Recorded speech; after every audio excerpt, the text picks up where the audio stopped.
thanks a lot, you two. 5:45 right now. Confirmation could soon come amid reports that a deal has been reached in Atlanta to create the world's largest trade zone. The 12-country Trans-Pacific Partnership Agreement has been the subject of marathon talks in Atlanta.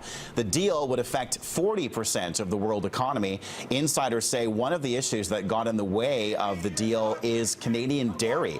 Right now, 90% of the Canadian dairy market is closed to foreign products, and negotiators have been arguing about how much foreign butter, condensed milk, and other dairy products should be allowed into our country. Vancouver Mayor Gregor Robertson is off to Washington, D.C. this week at the invitation of U.S. Secretary of State John Kerry. He's the only Canadian mayor invited to attend the Our Cities, Our Climate Summit, which will advise Kerry in this lead-up to this fall's United Nations Climate Change Conference in Paris. Robertson says municipalities and business leaders need to step up and fill the void in climate action that's been left by what he says is a lack of leadership on the part of the Canadian government.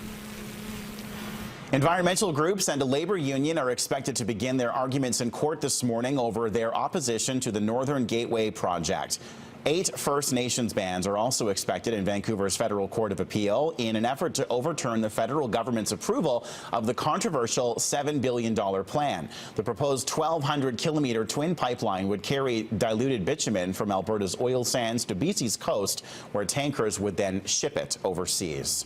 South Carolina officials say there are too many rescue calls to count and that it could take weeks or even months to assess damage to roads and bridges following days of torrential rain. At least 8 weather-related deaths are being reported along the U.S. East Coast. Days of driving rain have buckled buildings and roads and closed a 120-kilometer stretch of Interstate 95, which is a key route connecting Miami to Washington, D.C. and New York. The drinking water supply for South Carolina's capital city is also said to be threatened.